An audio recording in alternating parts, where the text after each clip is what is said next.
여러분, 자영업자가 줄폐업을 넘어서 집단 폐업을 하고 있다는 그런 지표가 나왔습니다.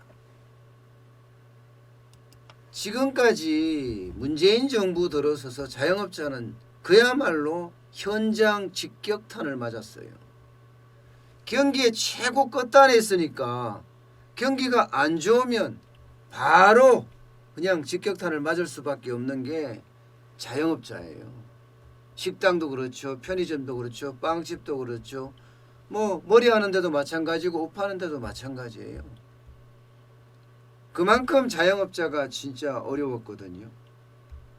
그러다가 코로나19가 딱 겹치면서 그 어려움은 가중이 됐습니다. 안 그래도 어려운 데다가 거기다가 더 어렵게 만든 거죠. 설상가상이라고 표현하요. 엎친 데 덮친 격이라고 표현하나요. 아마 그런 표현들이 다 맞을 거예요. 그만큼 지금 현장 경제는요, 굉장히 자영업자에게는 불리하게 돌아가고 있습니다. 자, 이 사진을 한 장 보겠습니다. 여기는 서울 경리단길 대로변에 있는 빈상가입니다. 여기가 들어가는 입구에 있어요. 입구에. 한 개만 빈상가가 아니라 주르륵 다 빈상가죠. 이게 어제 오늘의 빈상가가 된 것이 아니고요. 제가 처음 갔던 2017년부터 빈상가였습니다. 2017년 말부터요. 그만큼 자영업자들에게는 좋지 않았다는 뜻이에요. 최저임금 올랐죠. 주 52시간제 되면서 회식도 안 하고 그만큼 또 씀씀이가 줄어들게 되고요. 주 52시간제는 기업한테도 부담이고요. 근로자한테는 월급이 줄어드는 그런 효과까지 있었습니다. 때문에 소비를 그만큼 덜 한다는 이야기죠. 그러니 뭐 자영업자가 버텨내겠습니까? 결국은 자영업자는 줄폐업을 하다가 결국은 집단 폐업으로 지금 방향을 틀었다. 이게 맞는 말입니다. 저도 2016년 12월 10일부터 2019년 12월 13일까지 국밥집을 해봤습니다. 오미래 소고기 국밥이라고. 저는 3년을 버텼지만 제 주변에 있는 뭐 일본식 선술집도 그렇고요. 수제 맥주집도 그렇고요. 또 밥집도 그렇고요. 저녁에 호프집도 그렇고요. 뭐 앞뒤 좌우를 가리지 않고 망했었거든요. 심지어는요. 제가 망하고 두 번, 세 번 바뀐 곳. 뭐 저도 3년 만에 접었으니까 망했다고 해야 되겠죠. 3년 만에 두 번, 세 번 바뀐 곳도 수두룩합니다. 저는 그나마 3년을 버텼지 3년을 못 버티고 나간 사람들은요. 그만큼 생활비도 안 되고 아이들 교육비는 또 전혀 안 됐다는 이야기예요. 자영업자가 그렇게 어려웠습니다. 그런데 올 1분기에 보니까 이 줄폐업에서 집단 폐업으로 가고 있다는 그런 지표가 나온 거예요. 전국 상가 공실률이 역대 최고치를 경신했습니다. 역대 최고치. 이게 바로 최악이라는 겁니다.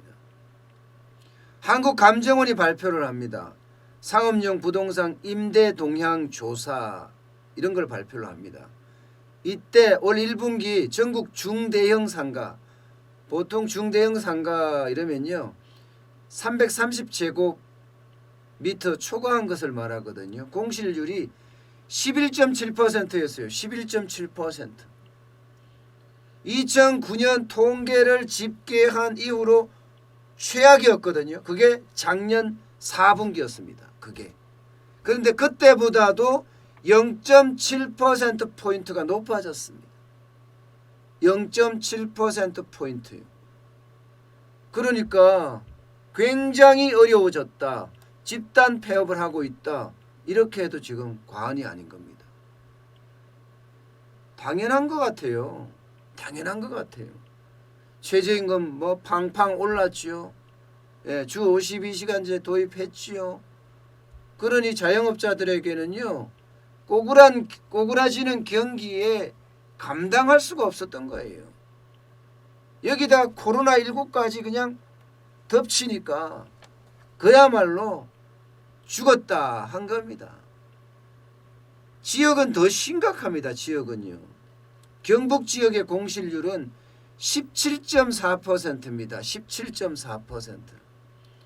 그러면 걸어가다가 상가 5개 있으면 그중에 한 개 정도가, 한 개보다 조금 못 미치겠지만 한 개 정도가 비어 있다는 거예요. 전북도 마찬가지입니다. 15.7%입니다. 15.7%. 충북도 15.5%예요. 15.5%. 그야말로 지역 경기는 더 침체했죠.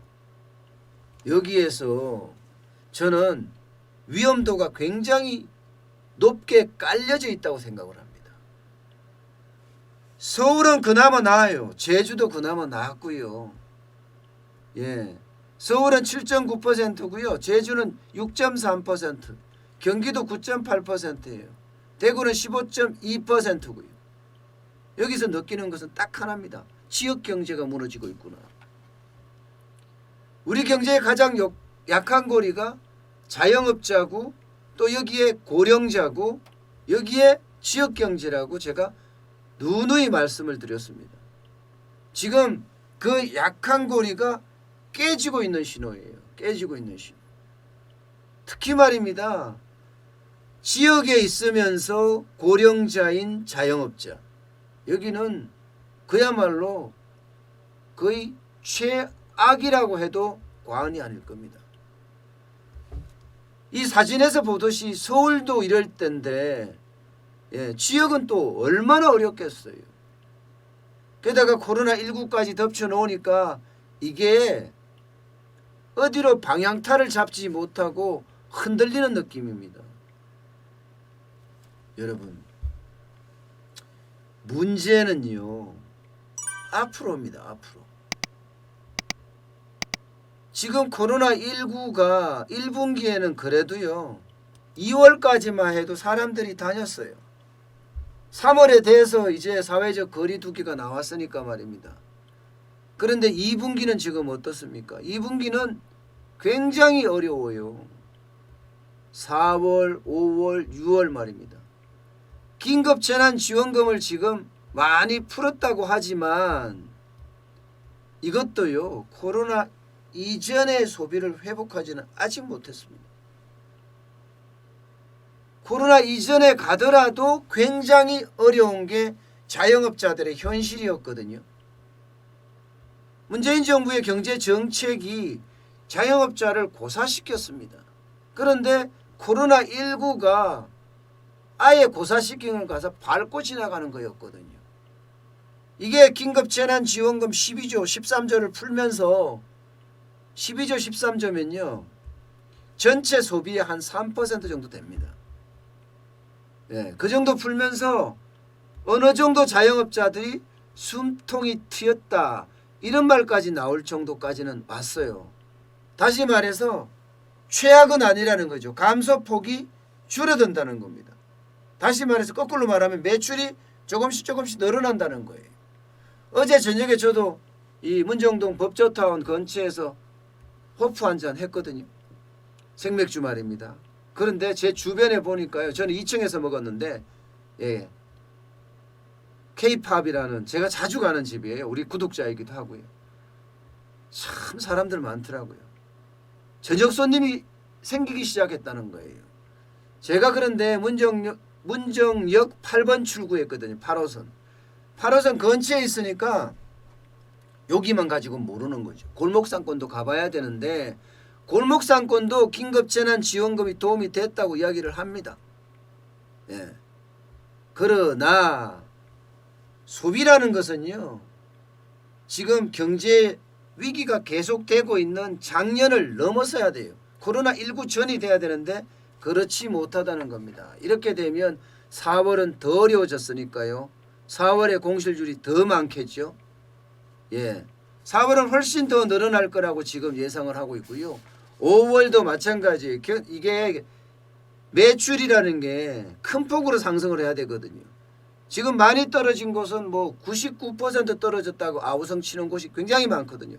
관광객을 상대하는 곳은 그만큼 많이 떨어졌습니다. 그리고 지역상권도 마찬가지예요. 지역상권도 지금 계속 버티기가 쉽지는 않다는 이야기가 계속 나오는 그런 상황이거든요. 그래서 지금은 재난지원금으로 조금을 버틸 수 있겠지만 궁극적으로요. 내수가 살아나지 않는다면 그것도 V자 반등이 안 일어난다면요. 자영업자들은 또 한 번 현장 경기는 또 한 번 최악으로 몰고 가는 그런 상황을 맞을 수밖에 없을 거예요. 긴급재난지원금도 8월 31일이면 끝이고요. 여기에 이제 소비를 어떻게 하느냐에 따라서 많이 달라질 텐데 결국은 제가 말씀드렸다시피 또 소비는 그만큼 꼬꾸라질 거고 왜? 심리가 개선이 안 됐어요. 심리가. 게다가 국가 부채에 대한 두려움들이 점점 커지고 있고요. 오히려 이거 부채 너무 많아지는 것 아니냐 하는 국민들이 많아졌습니다. 이 말은 심리를 깰 수도 있거든요. 심리를 깬다는 건요. 결국은 소비를 줄인다는 이야기예요.